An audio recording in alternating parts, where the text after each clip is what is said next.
Ralph Rivas. Welcome to Business Sense. Today is a special episode since we're already capping off 2023. One of the hottest issues that we discussed this year is the impact of generative artificial intelligence on various industries.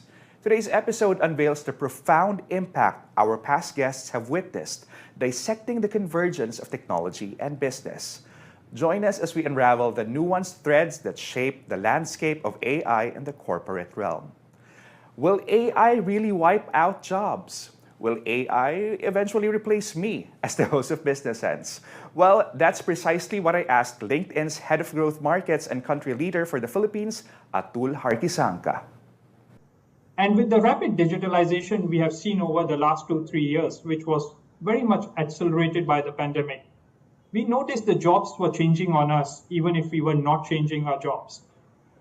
Since 2015, we saw the skills needed to do the same jobs had changed 31% already in the Philippines. That's a meaningful change.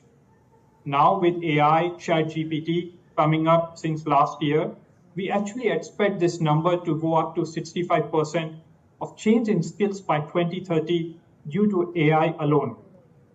Now, what does that mean for people like you and me?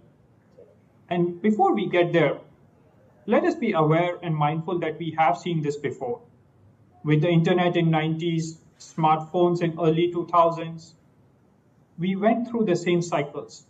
Some jobs were lost, but more new jobs were created. Overall, the technology helped people to grow their skills and for companies to create more opportunities. We very much believe that same is true with AI. I'll give you another data point for us to think about it.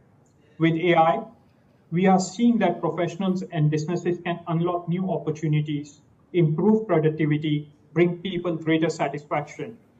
And just over the last 10-11 months since ChatGPT went live in November 22, we have seen 21 more times job postings that mention GPT or ChatGPT. These are all new jobs.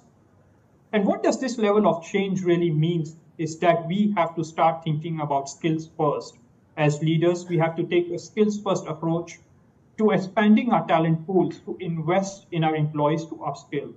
And as professionals, we have to continuously invest in our own growth through learning and development, through being open to exploring alternative career paths, which will then drive our companies and businesses' growth.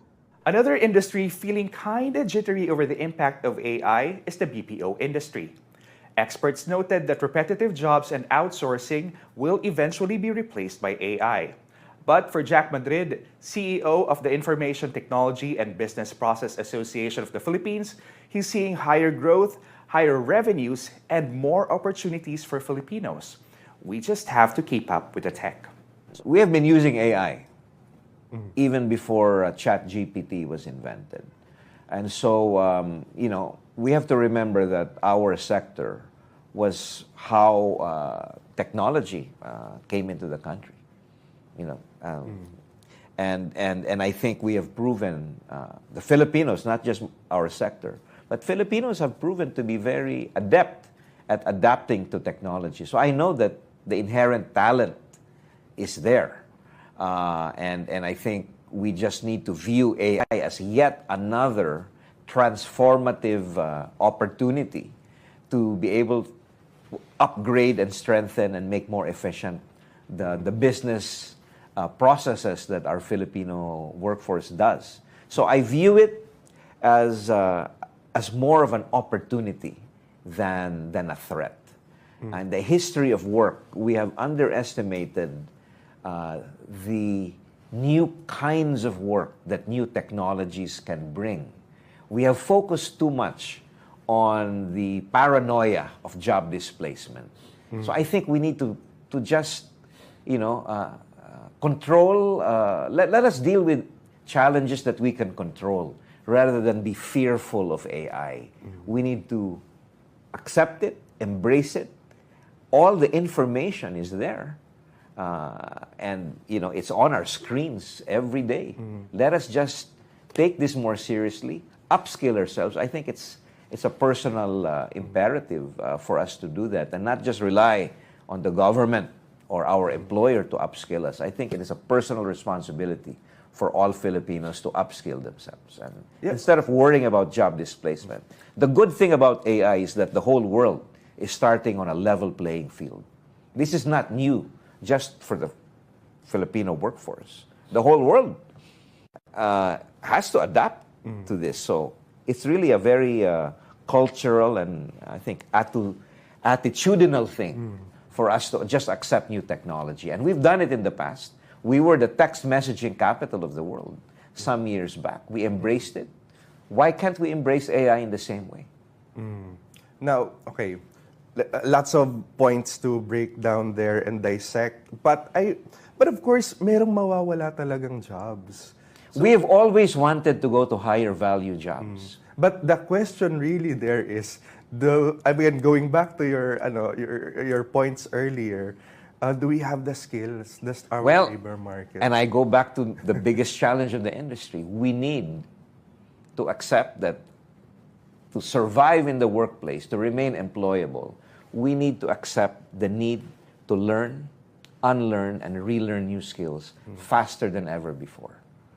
Generative AI is already drastically streamlining processes, even in making judicious hiring decisions and talent acquisition. Will AI replace most of the staff of human resources?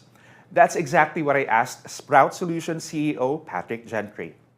That people do today will be done by HR. For example, as a company, you'll have an AI chatbot doing your first round of interviews for all of your candidates that you're looking to hire. So as an employee, when you go to interview with a company, your first interview will be with an AI.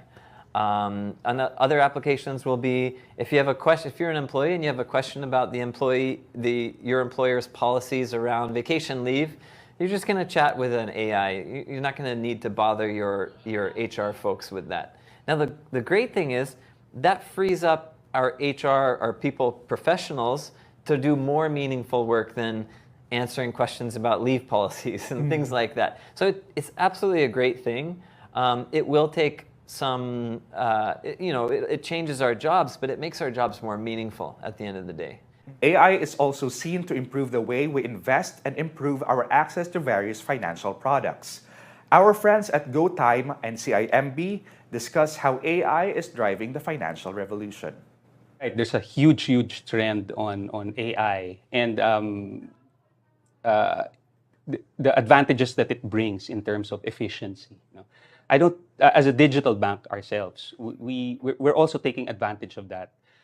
We're going into pilots where we could not take the human away, but give the human a tool, AI, to become more efficient, to handle multiple scenarios, and then answer efficiently in a time that's required, diba? And surprisingly,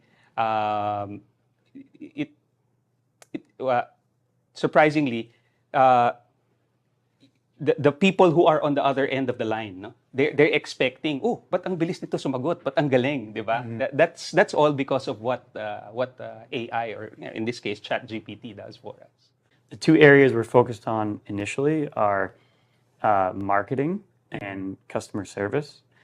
In both instances, and as a principle, we're using AI to boost productivity, not to replace the individual.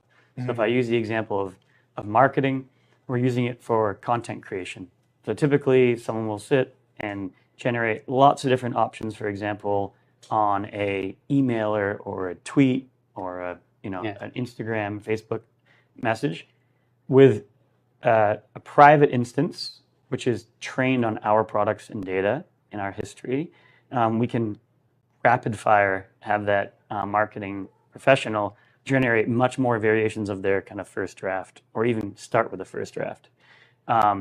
So it kind of allows them to create more content faster, do more editing and tweaking along with the creative piece. The second way in service is that we're actually using it to draft responses to the customer. So we've integrated an incoming message, whether it's email or in-app chat, into our instance of ChatGPT that's trained on our FAQs and our products. It proposes a response to the individual who's working. They can then edit, improve it, we don't want anything going directly to the customer unless it has the eyes of our customer service agents, make sure it's accurate, on brand. But it does boost their productivity significantly. We onboard on a monthly basis hundreds of thousands of customers a month, right? And they onboard to us and sign up to CIMB in a matter of minutes, right? And we make it very easy, convenient to have a banking relationship. And that's why we've grown from 1 million to 7 million customers in these 4 years. But at the same time, we are a bank. We have to make sure that we evaluate the customers. We have to make sure that they comply with our requirements. And we have to make sure that they are properly vetted, quote unquote. So we use AI for that. We use a lot of AI capabilities to make sure that we know our customers well. We know who they are. We are able to authenticate them properly. We're able to understand their profile, what risk they bring with us, and really use AI to protect the bank very robustly. And without these AI features, we will need to have thousands of people to support onboarding hundreds of thousands of customers a month. So AI, in a nutshell, Ralph, makes it really convenient, really makes it very targeted and efficient for us to run a huge scale business because the machine does the work for us. That's one part. Second part, AI would really help us to be very targeted in offering our consumers the solution they need. So I think using AI intelligently, we'll be able to offer the right product to the right customer at the right time. So AI will also help for us to know our customers better, what stage in the life cycle they are, what financial solutions they actually need at a given time, and then from them, offer them the product. From banks, we head to the seas and plunge into unexplored waters, navigating the intersection of fishing and AI. Mega Prime Food CEO Michelle Tiu Lim Chan tells us the potential of AI in sustainable fishing. We've already talked to a lot of AI companies, and we are planning to do the fish predictability report for the AI to see if we can predict where the fish will be. So at least when we do our catch, it will be more efficient. Because sometimes you can catch a lot today, and tomorrow you will not catch any. So that's the problem with the supply and demand. So, and also the manufacturing sense, there's a problem because if there's no fish, there's no manufacturing. So that's where we can use AI to make sure that we have stable supply of sardines. But again, sardines is a fishing is a seasonal product. So it's also based on what is available on the sea. That's why we have to take care of the environment. That's why we do the 3 months fishing ban for sustainability to make sure the fish grows, spawn, and grows. So I think it's worth it, and I think it's part of our responsibility to do it. So even if we spend a little more, as long as the world is better, then it's fine for us. As we reflect on the narratives shared today, one thing becomes clear. Generative AI isn't merely a tool. It has the potential to be a catalyst for progress. Join us next year for more insightful discussions about AI, business and economic trends, and the trailblazers in Southeast Asia's business landscape. I'm Ralph Rivas. This has been another episode of Business Sense. Thanks for watching.